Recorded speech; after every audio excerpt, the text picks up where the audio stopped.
Fils, au Saint-Esprit, maintenant et toujours. Dans les siècles des siècles. Amen.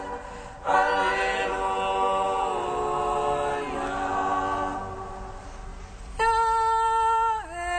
Esprit Saint, illumine nos cœurs, remplis-nous de ta paix, en nous murmure.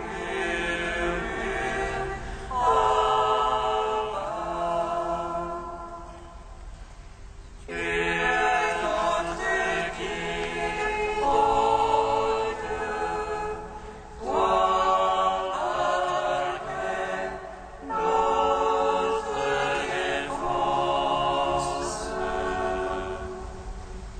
Viens, Esprit Saint, illumine nos cœurs, remplis-nous de ta paix, en nous murmure.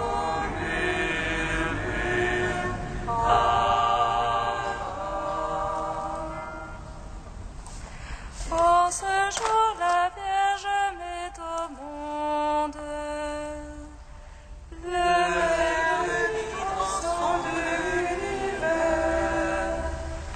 Et la terre apprit en une grotte le culte pour notre entendement. L'ULG chante sa gloire sur la terre, comme les anges dans le ciel, vers Bethléem. L'étoile indique aux mages leur chemin, car pour nous vient dans ce monde un enfant nouveau-né, le Dieu d'avant les siècles, nouvelle et éternelle. En ce jour, le ciel descend sur terre, le paradis s'entoura Bethléem, et la Vierge en ce nouvel Éden, parfaite éclore le salut du monde.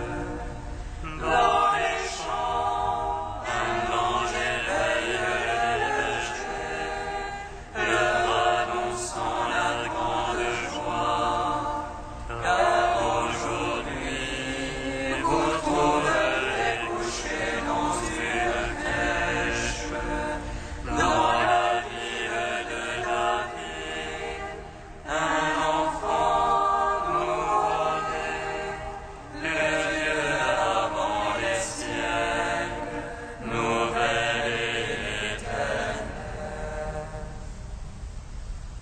En ce jour, le Dieu d'avant les siècles comble de joie les pauvres et les grands. Dans le parc chante ses louanges, et les savants découvrent son étoile. D'Orient, les mages viennent adorer le Créateur de l'univers, car aujourd'hui sur nous se lève l'astre de Jacob, annoncé par les prophètes, un enfant nouveau-né, le Dieu d'avant les siècles, nouvelle et éternelle. Psaume 118, strophe 9. ô Jésus, ami des âmes, béni soit ta venue parmi nous. Alléluia, Alléluia. Ô Jésus, ami des âmes, béni soit ta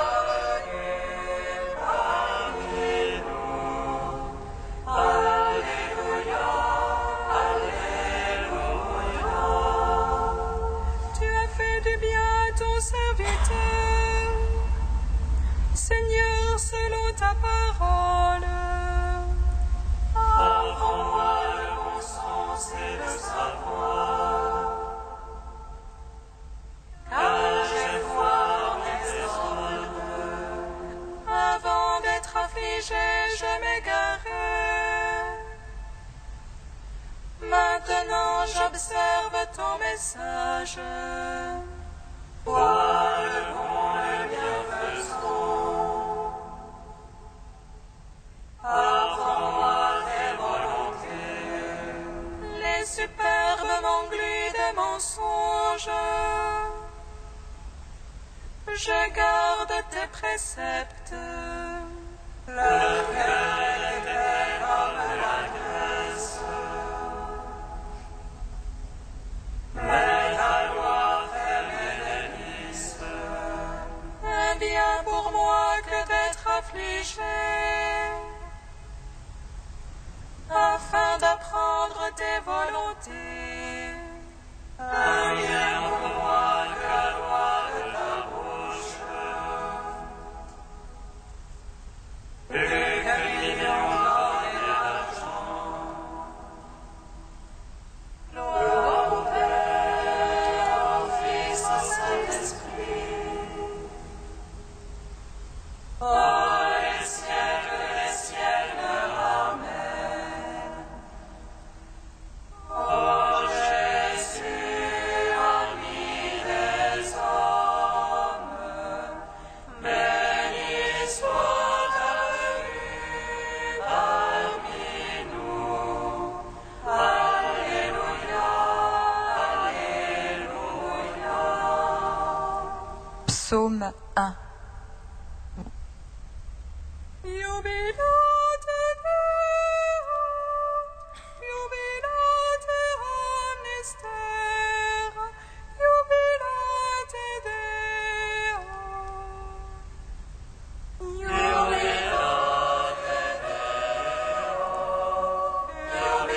Jubilate omnis terra, jubilate Heureux est l'homme celui-là qui ne va pas au conseil des impies, ni la voix des égarés ne s'arrête,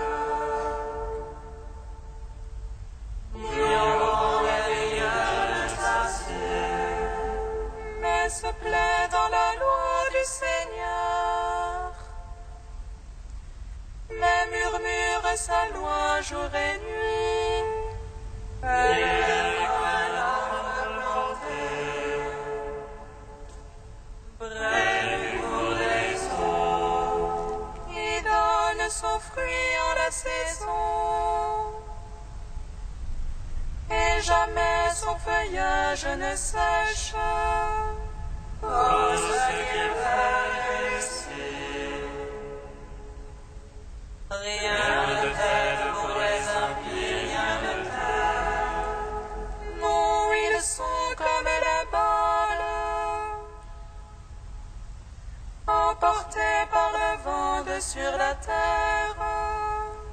Au jugement des impies éternels, les égarés à l'assemblée des justes. Car le Seigneur connaît la voie des justes, mais la voie des impies va se perdre. Gloire au Père, au Fils, au Saint-Esprit. Oh, les siècles des siècles. Amen. Jubilate Deo, jubilate omnis terra, jubilate Psaume 66. Que Dieu nous prenne en grâce et nous bénisse. Faisons luire sur nous sa face. Sur la terre on connaîtra tes voies. Parmi toutes les nations ton salut.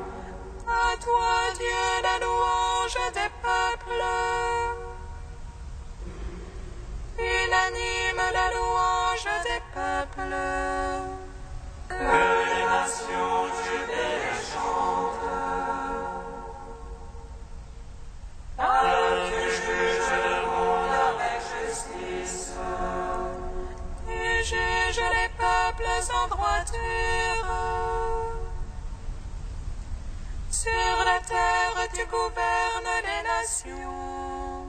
À toi, Dieu, la louange des peuples. Unanime la louange des peuples. La terre a donné son produit. Dieu, notre Dieu, nous bénit. Que Dieu nous bénisse et qu'il soit craint. De tous les lointains de la terre. À toi, Dieu, la louange des peuples. Unanime la louange des peuples. Gloire au Père, au Fils, au Saint-Esprit. Ô les siècles des siècles, Amen. Jubilate Deo, jubilate Omnister, jubilate Deo. Premier chant du serviteur, page 285. Voici mon serviteur que je soutiens, mon élu qui a toute ma faveur. J'ai mis sur lui mon esprit pour qu'il apporte le droit aux nations.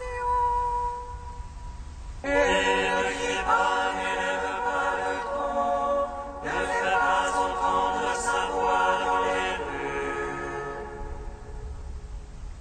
Ne rompt pas le roseau broyé, n'éteins pas la flamme de la silence. À coup sûr, il fait connaître le jugement, les îles attendent ses instructions. Il ne vacille pas, n'est pas broyé, tant que le droit n'est établi sur terre.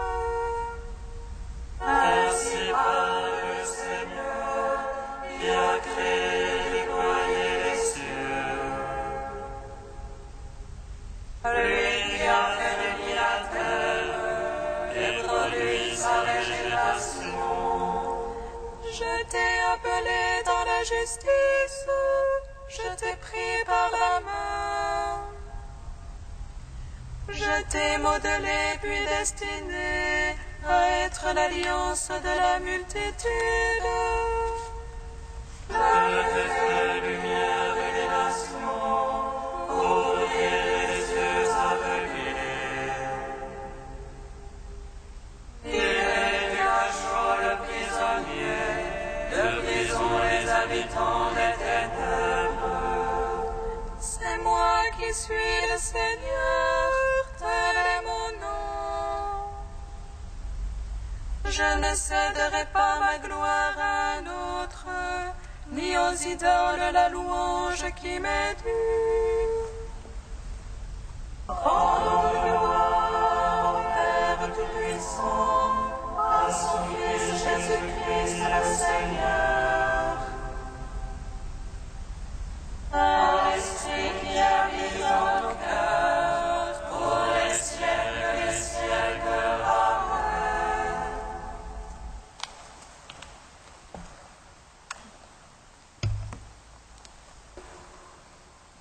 Du Père Mathaël Maskin, les Christ de l'histoire. Les évangélistes ont commencé à écrire l'histoire du Christ à partir de la Nativité. Pourtant, que nul ne pense que les évangiles sont un livre d'histoire, au sens où l'on pourrait les analyser et en éprouver la vérité par les raisonnements. C'est là une illusion dans laquelle sont tombés nombre d'historiens et d'autres chercheurs en s'efforçant de déterminer l'identité du Christ. Celui-ci a pourtant averti qu'on ne pouvait l'approcher sans la foi, en disant « Bienheureux celui pour qui je ne serai pas une occasion de chute ». Car l'éternité du Christ ne peut aucunement être insérée dans une chronique de l'humanité en dehors d'une vision inspirée par la foi, qui seule élève l'histoire au niveau de l'immortalité. C'est l'histoire de Dieu que les évangélistes ont rapportée, non celle de l'homme. Ils ont fait la chronique de l'accomplissement des promesses éternelles que Dieu avait faites aux âges précédents, promesses accomplies au temps fixé en Jésus-Christ, son Fils, donné par Dieu à notre terre dans une chair semblable à la nôtre. Sa venue avait été prédite par tous les prophètes, enregistrée dans les Saintes Écritures, elle-même gravée dans les cœurs des anciens par l'Esprit Saint, qui les avait gardées exactement au cours des âges, jusqu'au jour où Jésus est apparu. L'histoire du Christ est l'histoire de Dieu, en ce qui concerne le salut de l'homme. Le Christ est lui-même la parole que Dieu adresse à l'homme, ainsi que le dit l'Épître aux Hébreux. Mais en ces temps qui sont les derniers, il nous a parlé en son Fils.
Amour et vérité se rencontrent, justice et paix s'embrassent. Amour et vérité se rencontrent, justice et paix s'embrassent. Celui qui vit selon la justice est juste comme lui, Jésus est juste.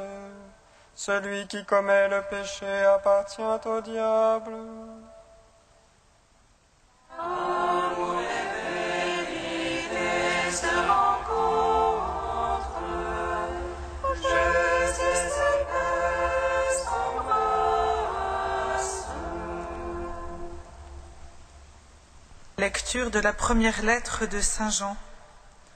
Mes petits enfants, ne vous laissez égarer par personne. Celui qui vit selon la justice est juste comme lui, Jésus, est juste. Celui qui commet le péché appartient au diable, car depuis le commencement, le diable est pécheur. C'est pour détruire les œuvres du diable que le Fils de Dieu est apparu. L'homme qui est né de Dieu ne commet pas le péché, car ce qui a été semé par Dieu demeure en lui. Il ne peut donc pas pécher puisqu'il est né de Dieu. Voici comment on distingue les enfants de Dieu et les enfants du diable. Celui qui ne vit pas selon la justice n'appartient pas à Dieu, et pas davantage celui qui n'aime pas son frère. Gloire et louange à toi, Seigneur. Gloire et louange à toi, Seigneur.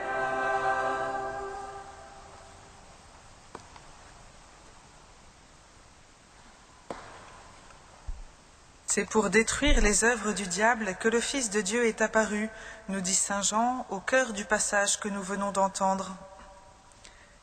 Il y a tout juste une semaine, dans la lumière de la nativité du Christ, nous célébrions la fête des saints innocents.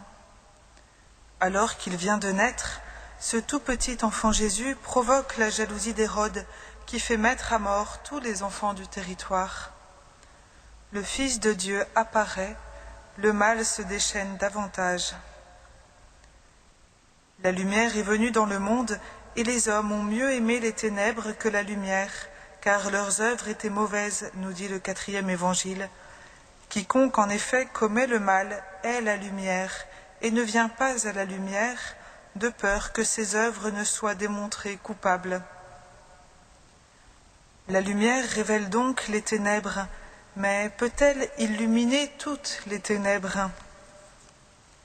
Notre foi et notre espérance chrétienne connaissent la victoire définitive du Fils de Dieu sur le mal. Par sa mort et sa résurrection, Jésus-Christ a détruit les œuvres du diable. La lumière fragile mais certaine de l'étoile de la crèche a resplendi sur toute la création dans le mystère pascal. Elle a vraiment vaincu les ténèbres. Pourtant, l'Église continue ce combat dans le monde, sûre de la victoire, mais encore en lutte. Notre péricope de ce jour joue sur les oppositions et caractérise le péché comme l'œuvre du diable et la pratique de la justice comme l'œuvre du Fils. On distingue ainsi les enfants du diable et les enfants de Dieu. Mais ne nous y trompons pas.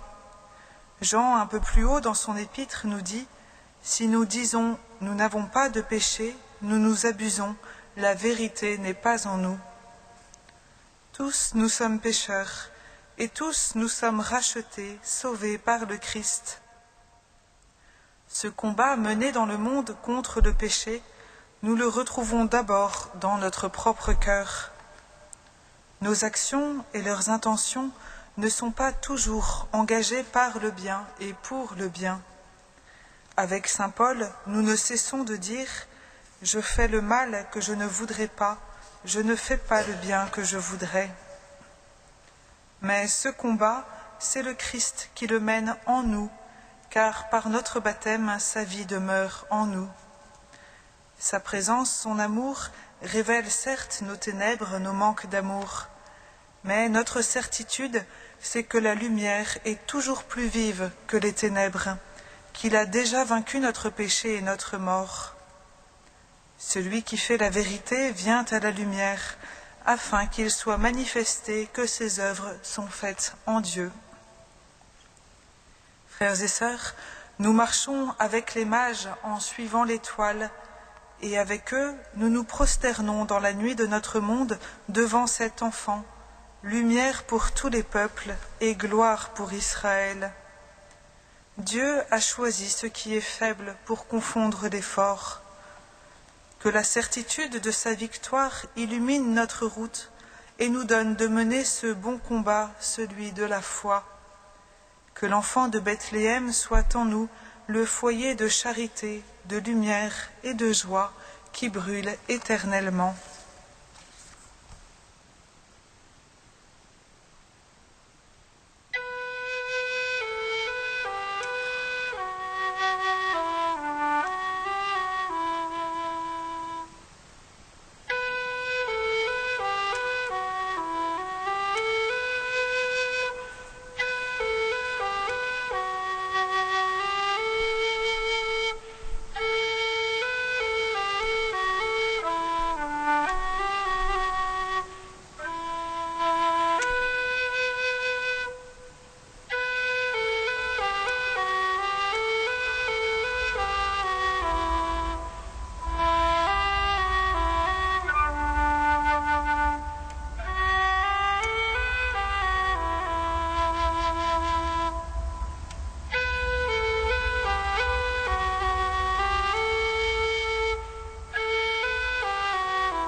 Seigneur, souviens-toi.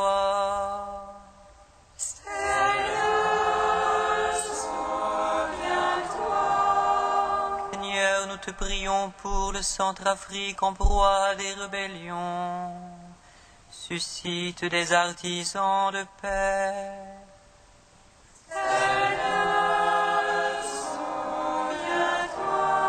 Seigneur, nous te prions pour les fidèles qui n'ont pas accès à l'Eucharistie. Visite-les par ta parole. Seigneur,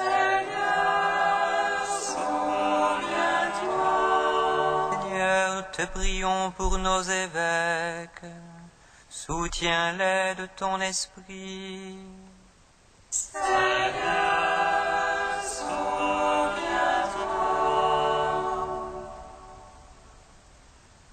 Dieu saint, saint fort, Emmanuel, prends pitié de nous.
Unis dans un même esprit, nous pouvons dire avec confiance la prière que nous avons reçue du Seigneur.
Seigneur, sois la lumière de ton peuple et brûle toujours son cœur aux splendeurs de ta gloire.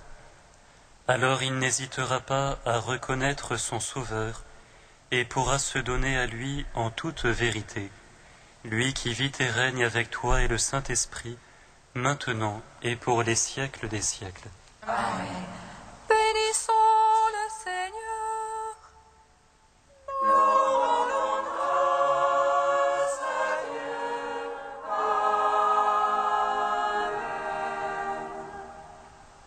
L'ange annonça à Marie qu'elle serait la mère du Sauveur.